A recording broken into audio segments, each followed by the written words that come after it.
This is, as Alan said, the first in our seminar series.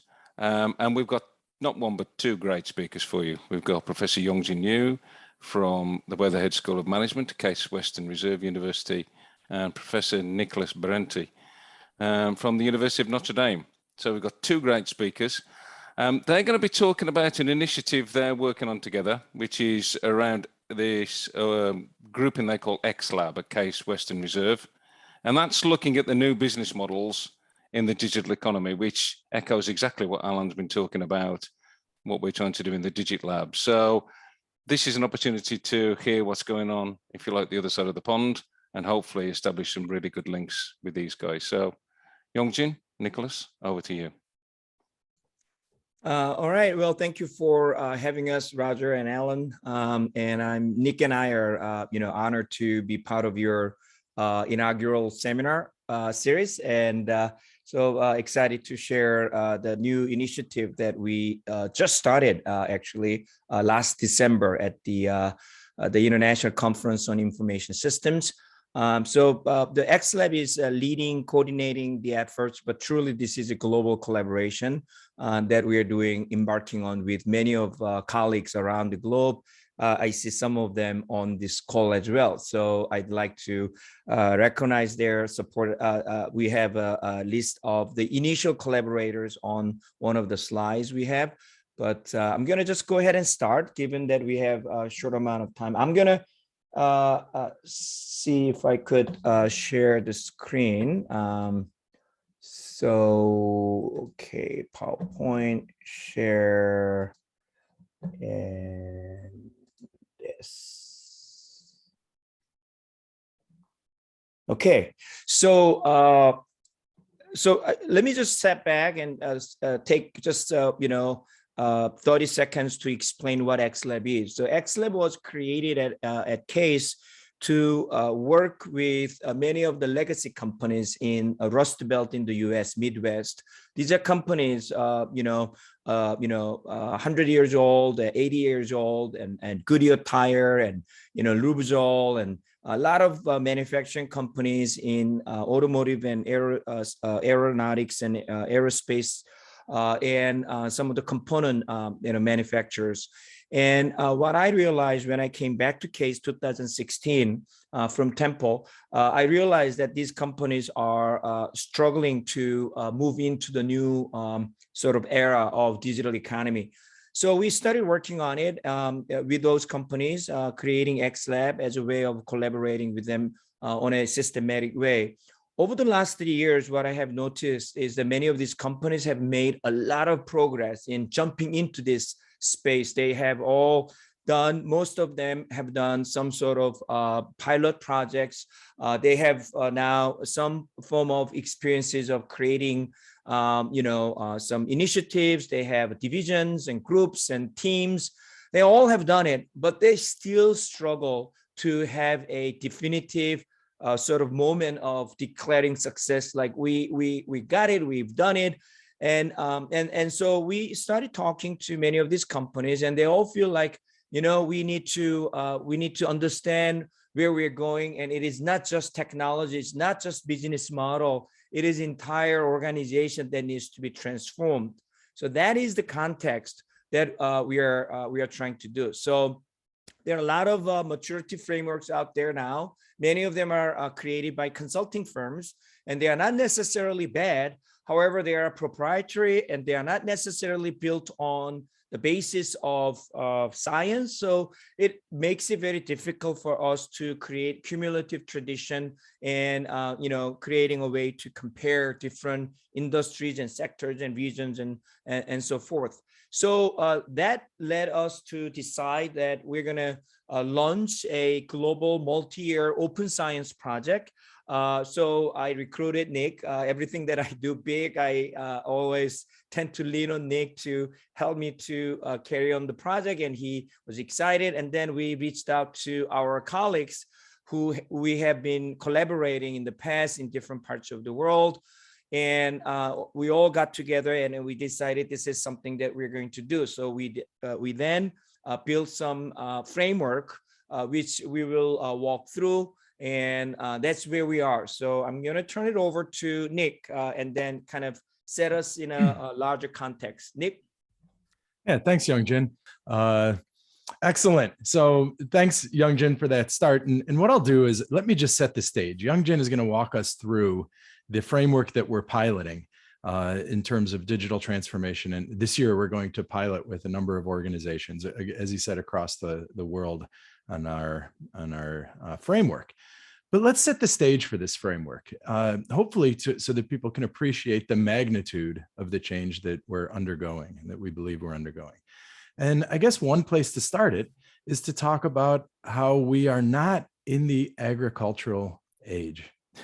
This should come as no surprise to anybody, but throughout most of human history, humanity has been part of the agricultural age. So many of our institutions are formed around agriculture, property, and a rural-based economy, right? An agriculturally based economy. And you can think of laws, you can think of nation states, you can think of a lot of the ways we think about property is rooted in agriculture. What's interesting is that in the 1800s, 1900s, right, the 19th century, we did a transition globally. Now, agriculture is still important, but we transitioned to the industrial age. Again, it was a major change. We urbanized society dramatically. We changed the core factors of production for society, changed from the farm to the factory and the machine. Property meant capital as much as it meant land. We were undergoing a fundamental shift, not only in the way we produced things, but in the way we thought about things and in the way society was organized. And it was because of those factors of production drove a lot of what we saw. And a lot of the institutions that built upon the agricultural institutions were fully in response to the industrial age. Now, it's an interesting point that agriculture didn't go away. It was still important, and it's still important today. But what happened is agriculture was industrialized, right? In the sense that we started including machines and a lot of factory and supply chain and machine-based technology, and it reformulated what we actually meant by agriculture. So it's important to keep in mind that when we shift from one core factor of production to another, the new factor of production kind of reverse affects the former primary factor of production in society. And I'm sure you know where this is all going, where we're no longer in the industrial age.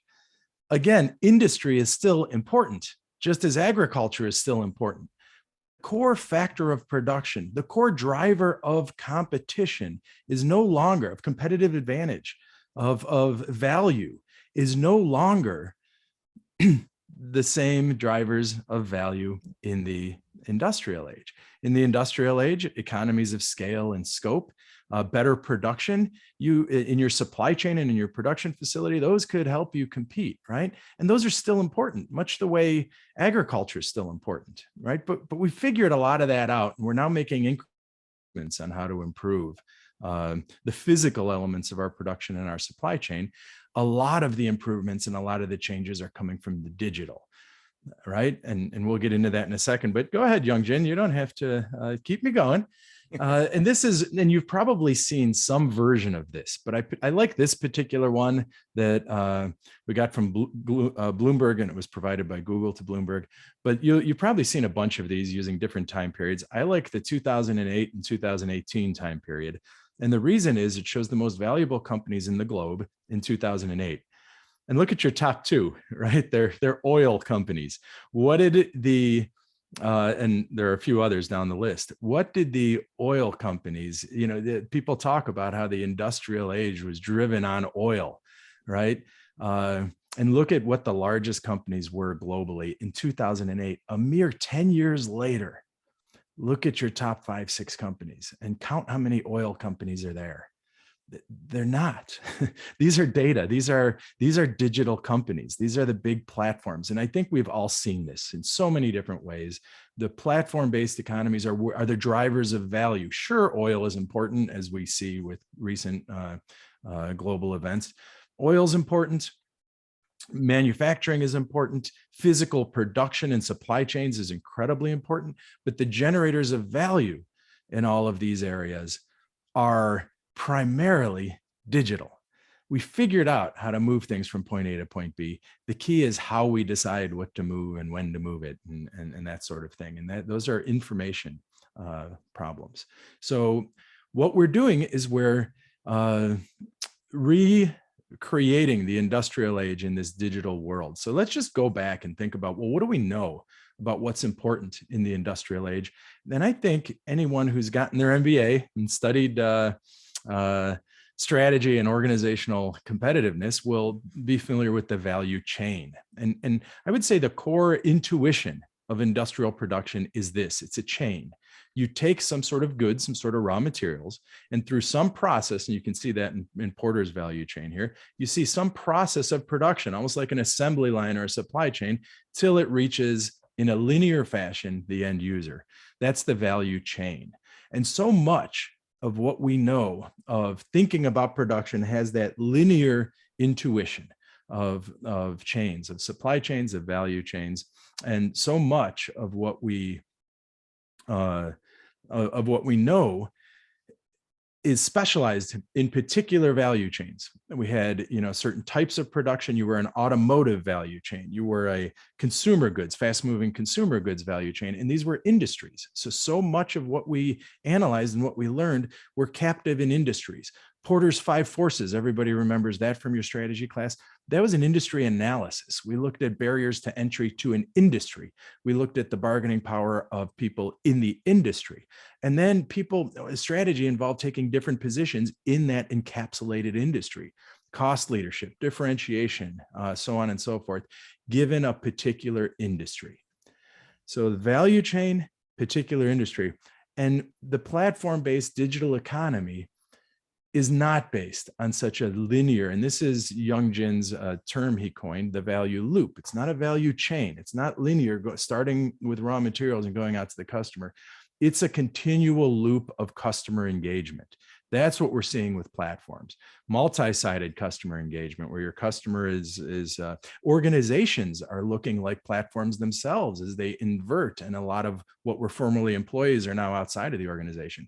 It's continuous engagement that is enabled by information and digital goods such as embedded assets, AI, predictive techniques, algorithmic services, and then of course ubiquitous computing. All of you on the phone right now, if you haven't looked, first of all, you're talking to me through a digital device from possibly anywhere in the world. And many of you have looked at your phones already, and your thermostats are set through some sort of internet-based technology. This is everywhere, all of our information. So what we're doing is we have this continuous computed experience, and continuous improvement, continuous interaction and engagement is the paradigm. Of course, agriculture and industry are still important. We still have to deliver those physical goods, but the core locus of generating value.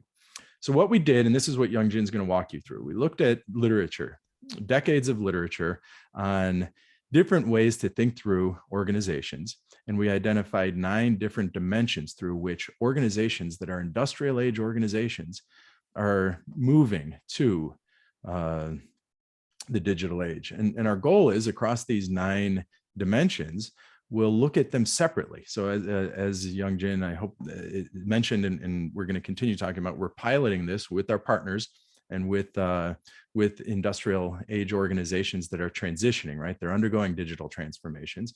And what we're going to do is assess their maturity on the journey as they start somewhere in different parts of their organization that Youngjin's going to walk you through. Their maturing. And then, yeah, I have one more. Youngjin, you're going to go over all these. I'm just going to, I was just going to bring up the idea of maturity and then hand it over to you.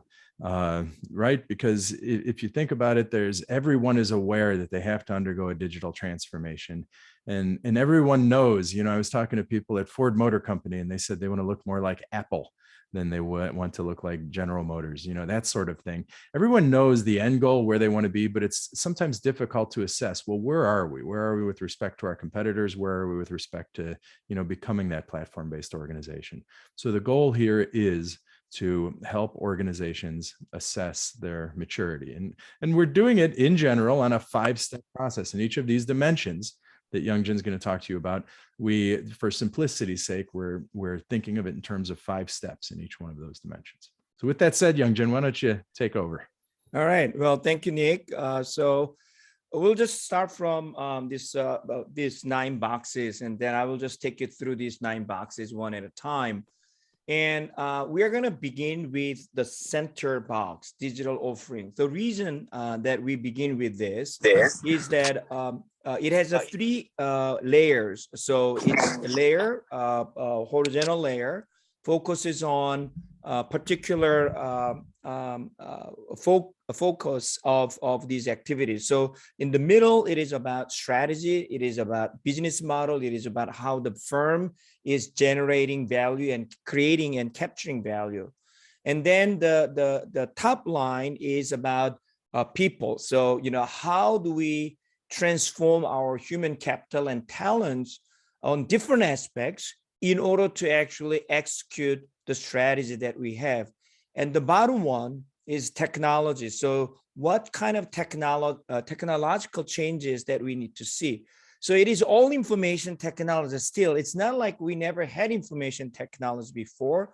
So from IS perspective, you know, some of the people are confused, like, is digital technology different from IT? And then our response is probably not. You know, there are some new contemporary technologies that we didn't have before, but fundamentally, they are all digital technology. They are all computers and software and hardware, network, but the way they are being used to create value is quite different. What and how they are being used. So that's how we're going to take you through. And then each column corresponds to roughly input, process, and output. So that's how we came up with 9 different boxes. And then each of these boxes have 5 steps.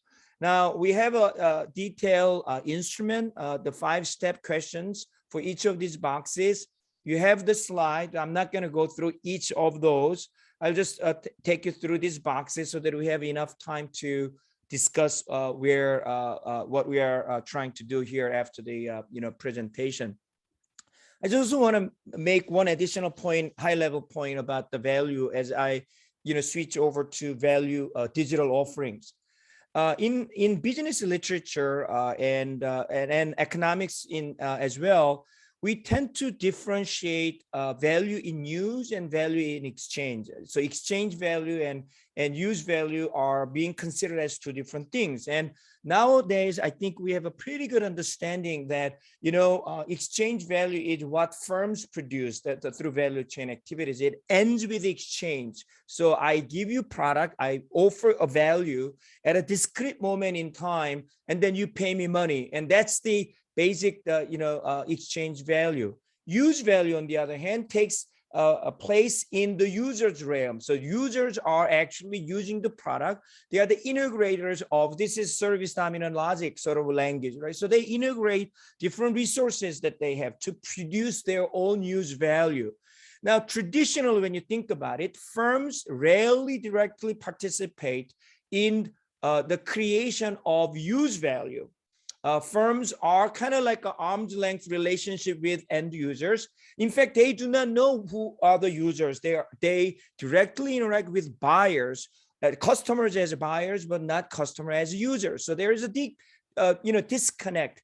What digital technology has done and platform organizations have done is that they reduce the distance between the moment of value creation for exchange value and moment of value creation for use value almost instantaneously. So not only companies are producing their software, but then this software needs to be executed at the moment of use in creating value. Firms are involved in creating that value, exchange value that people are willing to pay on an ongoing basis. This is a very important shift.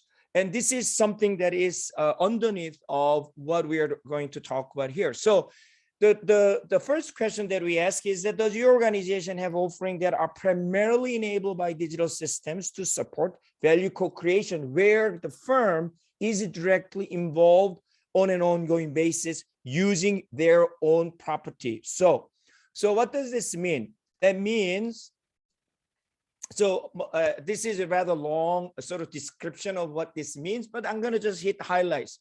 So market offerings are primarily enabled by digital assets, not physical assets. That doesn't mean that you do not have a physical assets, but you know the importance and priority is reversed when you are fully mature.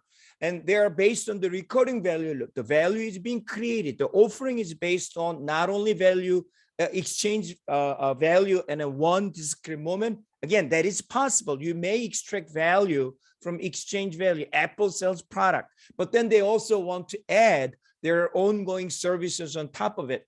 And then that means that they need to have some sort of advanced digital sensing and capabilities embedded into their offerings so that they have means to engage with the customer. So offering is not just offering. Offering is a creating some form of a beachhead in the realm of users on an ongoing basis, using their property. They do not give away that property to the users so that they have a reason to extract value from it.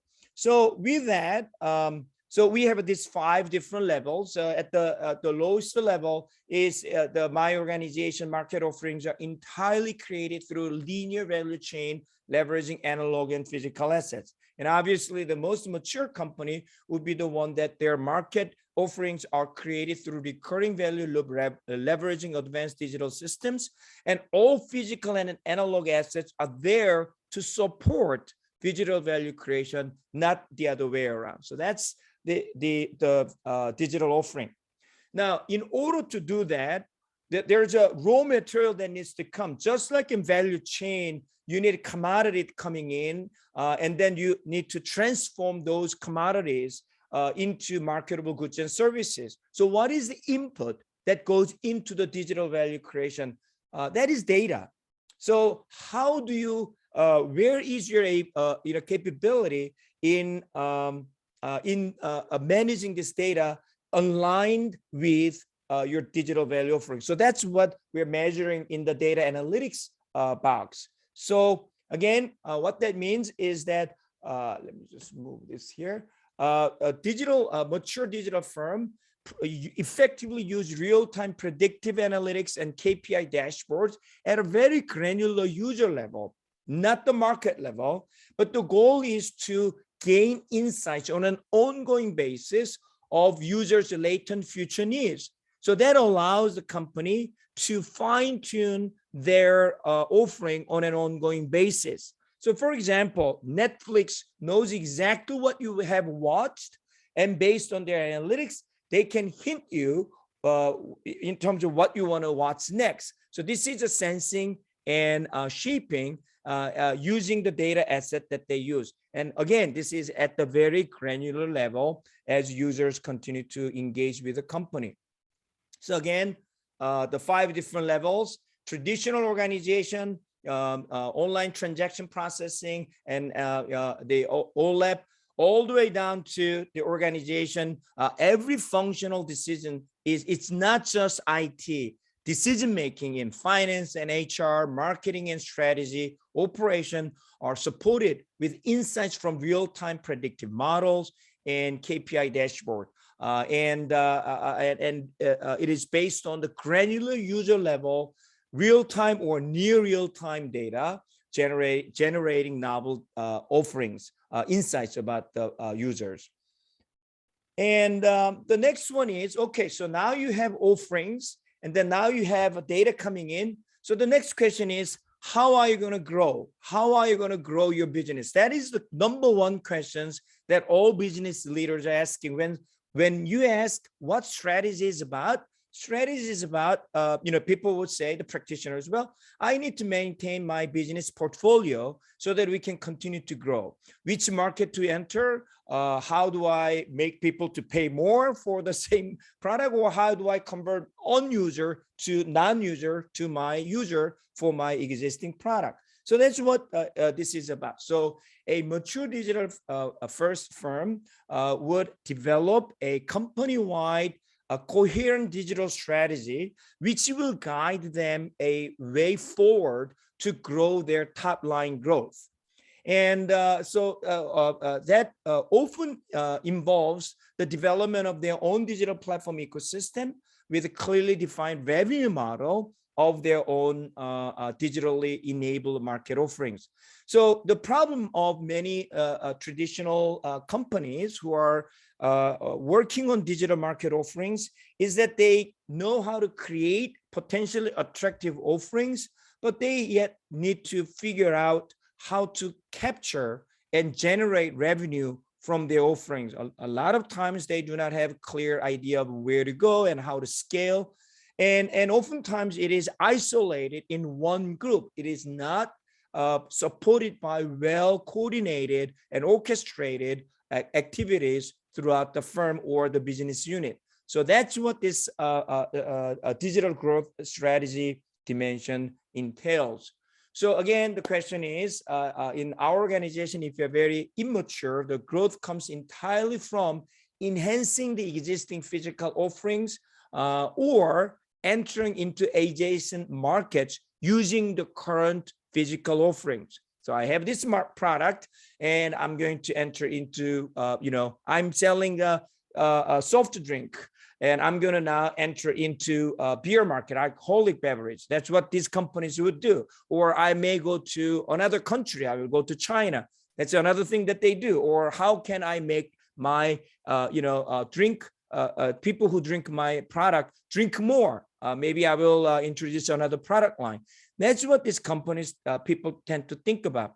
Now, when you think about digital growth strategy, the growth strategy needs to come from operating their own digital platform ecosystem.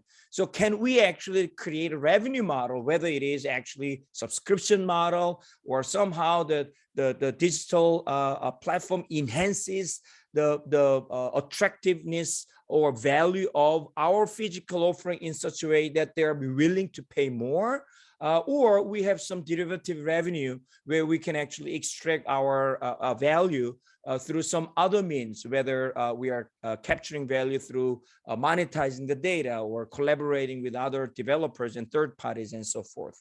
So that's what we are measuring here. And then we are moving up to the people side. So I'm going to go through input, process, and output here. So the first side, it is pretty obvious. In order to do this, you need digital talents. Now, the question is, what do we mean by digital talents? A lot of companies actually struggle to define it. And traditionally, these digital talents tend to be focused in IT organizations or recently in separate data analytics groups. So what does it look like in terms of company-wide maturity when it comes to digital talent? So a mature digital first firm should have a well-established career path and talent development system dedicated to digital personnel throughout the firm. Digital personnel refers to employees who develop, manage, and use various digital assets to create value. So it could be those people might be in marketing, they might be in product development, they might be in HR, they might be in actually finance. Traditionally, these people are only found in traditional IT career path. And how might we actually create this in a way that we could create a system-wide career path? Do you have a training model? Do you actually have a career trajectory of a data scientist, not in data science group, but part of the marketing? So these are great questions. Many companies are now actively working to build such a career path and programs. So again, same idea of 5 different levels. In my organization, digital personnel are hired by our traditional IT function, and all digital career development training are limited within IT function. When you're fully mature, we have a coherent company-wide policy and program of hiring digital personnel, well-established digital-related career path, including hiring, training, professional development for all functions and business units. You need job description and roles and tasks and responsibilities for each of these digital personnel career path. And many organizations do not have that yet. And then digital innovation practice. So what do these digital personnel actually do? So do you use certain tools for innovation in order to actually create value. So here we are asking, what are the tools that these digital personnel are using, or non-digital personnel, or anyone in your organization are using? So as I mentioned earlier, the big difference is that we're dealing with customers not as just a buyer, but customers as users. They are not necessarily the same. Many organizations actually do not have a means to understand these users as closely as they should. So how are we going to actually do this? By engaging with the users on an ongoing basis, and then being able to use digital tools such as a platform and AI. These tools are rapid prototyping, persona, user journey map throughout the firm as you think about these users in a very, very granular and context specific way, so that people can actually build these digital offerings in a meaningful way. So here again, 5 levels. We think about customers as buyers. We tend to think about it as a transaction focus, and it has little or no focus on latent future customer needs, and does not have any customer facing prototyping. And the most mature level is, it is all about customers as users, right?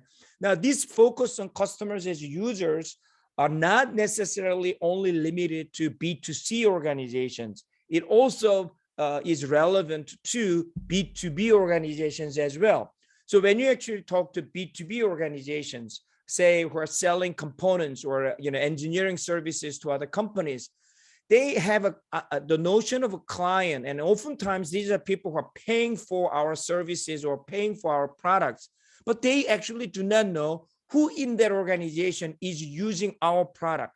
Once you drive the understanding of the users in this B2B context, all of a sudden, the digital innovation for these B2B companies can have a very sharp focus, focusing on enhancing the value of the users, thus the client organization. So I just want to make a comment that this is not just for the B2C organizations. The last part of the people side is about the leadership and governance. And this is actually quite interesting one. And when you actually think about it, of course, it is obvious. You need a leader to understand digital, and you need some sort of clearly defined digital, specific roles for digital. What we are finding as we did some preliminary sort of discussions with companies, that the companies obviously who are not mature, do not have any established roles, the leadership level, it is usually like, a couple of people who are empowered by the leadership and said, you guys need to create a new team. And then they are the leaders of that small team within either marketing organization or IT organization or new product development organizations. And then as they grow, they end up becoming an independent unit, like a usually digital unit or chief digital officer and so on. And they have like an interesting relationship with their marketing peers in marketing strategy and new product development and IT. As the company continues to develop, what is happening is that responsibility of digital innovation is increasingly distributed among all business leaders. These are the people who have a P&L responsibilities, and they begin to see this as part of their business. It's not, they still have a dedicated digital leaders, but it is more about the business leaders, the individual business unit leaders who are now taking on this digital journey as their primary responsibility. And therefore, those people need to have a digital skills and digital attitude and so forth as a proper leader of the organization. So in our organization, there's no dedicated digital leaders, and we are all reporting to traditional IT or informally created functional units. When you are fully developed, all the executive leaders have digital competencies and digital first mindset, and they understand that digital innovation is critical to their business units and functional units as well. So that's how this thing is emerging over time, evolving over time. And then when it comes down to technology, again, input, process, and output. So input is how these technologies are being built. And, you know, our field, IS field, has been spending last 70 years studying how to build information systems. So we have, you know, whole tradition of studying information system development, starting from structured, you know, programming language and object-oriented language and SDLC lifecycle model and prototypings and so on. So where are we now? Where are we now is that we are moving into a well-established firm-wide DevOps practice with a service-first culture. What does this mean? This is also focusing on continuous improvements of offerings and processes. So what we're saying is that many organizations have embraced what we call agile method and this rapid prototyping model. So they have changed the way they build software to a degree. What they're lacking oftentimes is a strategic understanding on why they do what they do. So what that means is that the reason they have to do this ongoing DevOps model service first mindset is not just for the sake of technology building this better practice, but because it is essential in creating this continuous improvements of offering and their processes, which is essential in creating this continuous value improvements of their digital offerings. Without it, you simply cannot create this sticky relationship, recurring relationship with users in such a way. So think about Amazon. Amazon's website is broken down to probably like tens and hundreds of different microservices. Each team is responsible for their own improvement of each of these microservices, and they are running the race of continuously improving those services using DevOps model. So that's what we're talking about. It is not just changes in the practice of development, which is essential, but they have to understand why they do what they do and make a clear connection to their business mandate. So again, organizations are not using any of this. They are using waterfall model. They have a long planning, predefined processes, and incremental design, develop, test, and implementation. And any updates takes like years, a month and years. And the most advanced one is that organizations are moving in cross-functional teams, including employees from software development, IT operation, and business have all competencies and responsibilities that they need rapidly adapt digital offerings to changing customer needs in a flexible, continuous, and responsive way. And IT functions are fully integrated into this DevOps method because it needs to be scaled enterprise-wise. It is no longer one-off small team doing their own thing, rogue project. CIOs used to tolerate those rogue projects because they needed to get something done for digital innovation. They usually traditionally hate any rogue shadow systems. For a moment, they tolerated it. Now I think the CIO organizations are coming in to take a charge of this like a DevOps operation in an enterprise level. And then in terms of digital infrastructure, so it is pretty clear you cannot move into the digital, mature digital organizations without having your own cloud infrastructure and cloud strategy, and then many other advanced technologies such as bots, such as wearables and so on. So that's how we are thinking about. So does your company have a well-established cloud-based service-oriented architecture and other advanced digital tools that are officially recognized, supported, governed, and architected through a firm-wide infrastructure policies? Like I said, many of these non-digital native companies began with hodgepodge local experiments. And these projects are not sanctioned by IT organization. They are all therefore inconsistent.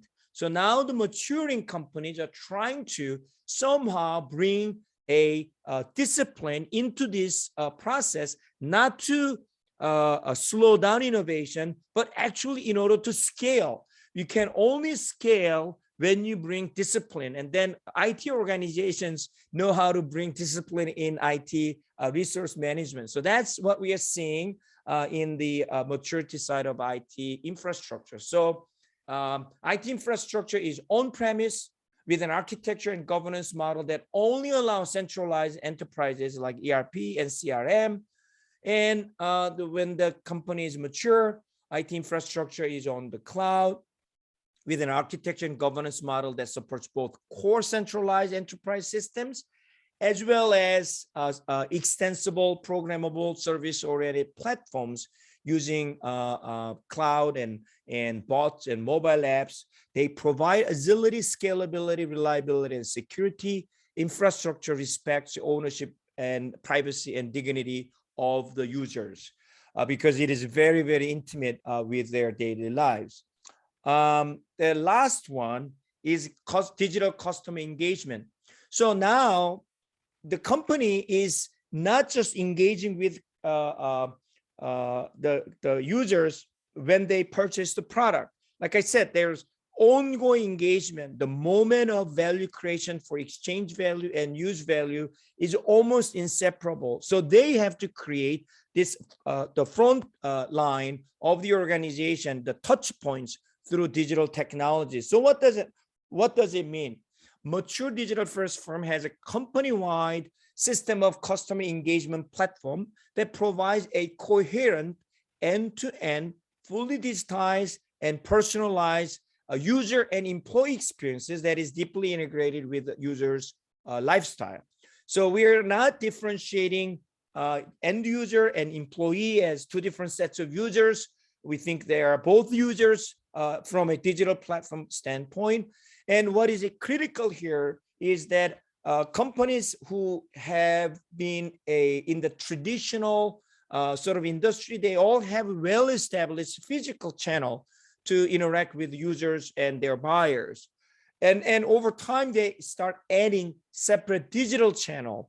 And then as they get more mature, they have end-to-end digital channel integration. But oftentimes that it does not connect to the physical channel. So increasingly, some of the advanced traditional companies are trying to think of a multi-channel or omni-channel end-to-end experiences. So it doesn't matter which side you begin, you could end in any side. So for example, banks, you could start your transaction in the office, you can start the transaction on mobile,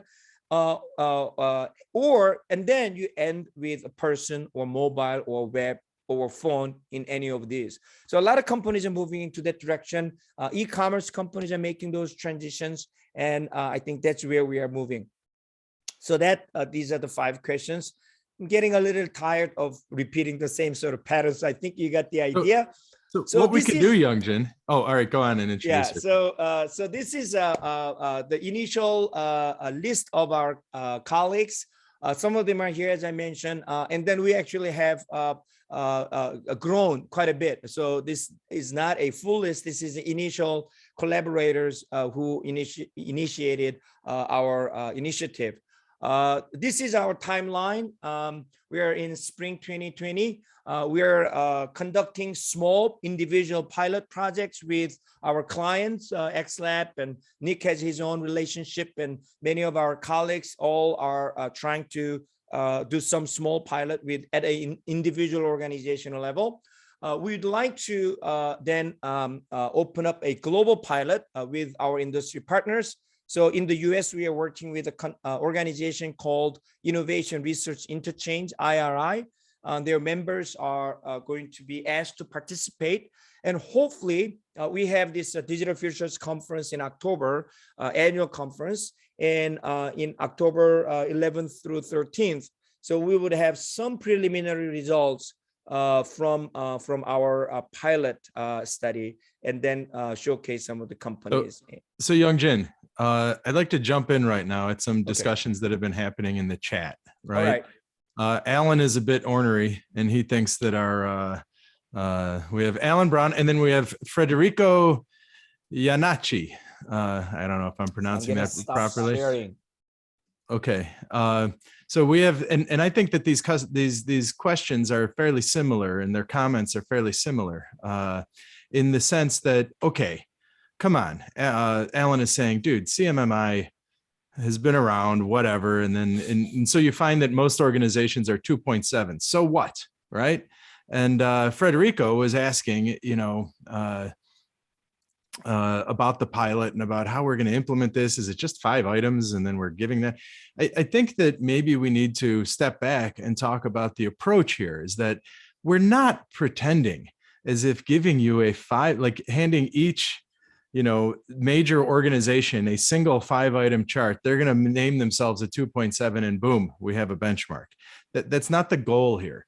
The goal here is, first of all, to incorporate it in a much deeper survey with the organizations we're working with.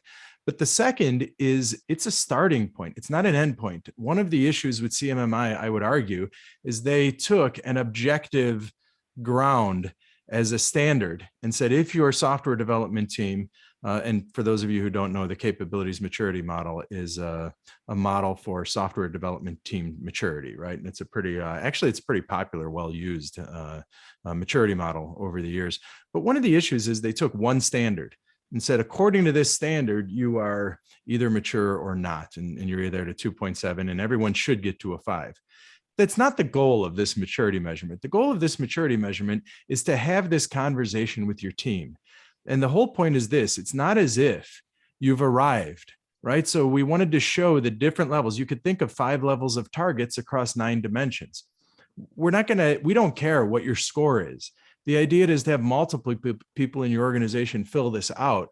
You have multiple scores, then you have that discussion as an organization. Where do we want to be? And the last thing you want to say is, we have a digital unit, therefore we have our digital transformation, because there are 9 dimensions along which you could be improving or not, but these are decisions your organization has to make.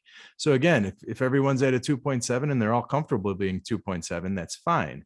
But the interesting thing from our research is to show, in a business unit, maybe if you're in a large multinational and you have a dozen business units and you're assessing the different business units, you can gauge the climate in each of those different business units for where they think they are.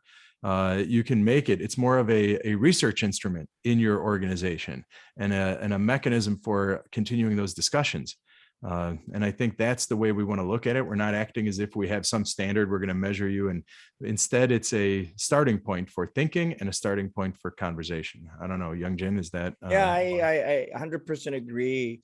And if I may just add one a point about this being open source. So what we're trying to do is that I see this as a lowest stack in any kind of research that is related to organizational level digital transformation. So, or intervention for that matter. So we are offering a instrument, and hopefully we will continue to refine it and make it better as over time. The instrument is in very early stage and so forth. So what we plan on doing is that we are building this website where anyone who wants to use it at an organizational level can use it in their own way. We just ask, and then we will provide some form of dashboard and generating, links to the, respondents. But the only condition is that you use the website and allow us to capture the core data set, the instrument. Now you can embed that instrument in your own research design. So say that you're interested in top management governance model in multi-division organization and how the digital transformation change. You could use this as an independent variable and how it affects the business performance. So we may collaborate on those. We may say this year we're going to focus on this. And then the annual survey may include some of these variables ourselves. But if you have your own idea and you want to use this instrument to collect your data, it is your choice. And then you get to use your data set in any way you want. But then we ask you to contribute the data set that is coming into the main database so that everyone can benefit in running this analysis. And at one point, I'd like to open up the whole database to other folks so that they could use this database in any form or shape that they want. Also, we had this conversation with our colleagues. If you're running a center or education program and you want to use this as a framework for training, corporate training or MBA teaching, I think go for that. And then, as long as you recognize it and then you use it as part of the teaching, fine. Again, let us use that, capture the data, and then you build your own layer of intervention or assessing that, what needs to be done next. And it's all yours. So that's the basic premise of this open science model, with the goal of making this model more robust.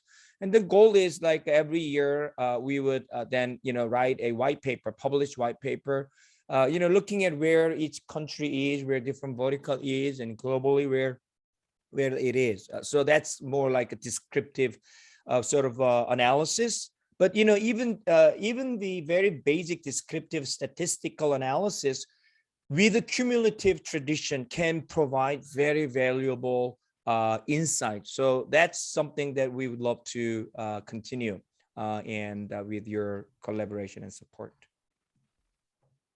I guess online there are sort of questions. A recent one, Roger Mall. I tried to address them as they were popping up, and I'm not sure how to handle this question. Just wondering if the whole debate around ESG and sustainability changes the nature of the questions. I guess we have no ESG related or sustainability related. I guess you can only do one thing at a time, right? This isn't sustainability. It's just that in Digit we are very aware that organizations that are focused on, if you like, efficiency or the traditional way of organizing themselves, they're finding some tensions when they start to get their mind thinking about using digital for ESG or sustainability. And the questions they're coming up with are different sorts of questions. And that's a great idea, though, actually. Yeah, I know. Yeah. But we're nowhere with it. It's just in case you got somewhere with it, we'd like to know. So, and really, So Roger, actually, Nick, Varun and I have started talking about writing a paper about digital ESG. So we don't even know the whole construct of ESG is also an outcome of industrial society, industrial economy. So the way we measure it, the way we conceptualize it is based on the utilization of physical commodity. And it's very flawed. Yeah, it's very flawed. And now people are organizing to the metric, right? Which is, of course, a big issue because they want to improve their companies. So I think that's one of those things that it's going to have a lot of unintended consequences that could potentially undermine the goals. All right. But yeah, I think, but I think the principles of sort of closed loop and some other things are really consistent and they really fit probably really closely with digital. That's a good idea. It's one we have to think about. Yeah.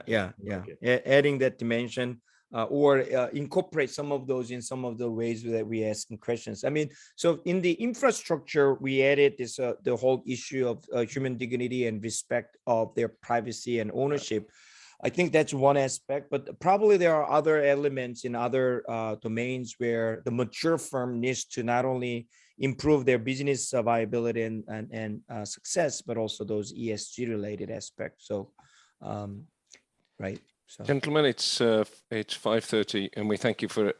Really was a fabulous presentation. It was a massive overview of a very complex topic. I'm sure in the best traditions of academia, it's going to stimulate some more conversations, building on the shoulders of the giants of the past. And I just want to say a big thank you. So a big thank you from everyone. I'm sure we can just all wave our hands, those of us who you can see, and say thank you very much. I'm just going to say to everybody that we're going to do a second seminar on, I believe it's May the 11th. I often get these dates wrong. We're going to have Jim Sporer, who I'm sure a lot of people on this call will know. Jim, who come up with the concept of service science. We're going to be talking about the relationship between service science and digital transformation. So join us for that, and hopefully we can continue these conversations. So once again, thank you to Youngjin. Thank you to Nicholas. Guys, you were fantastic. We much appreciate it. And you're welcome. Anytime you come this side of the pond, shout to us and we'll give you a host in London. Thank you. All right, Roger. Thank you for having us. Thank you. We'll follow up. Let's talk. Yeah, we will. Thank you, guys. Cheers. Bye.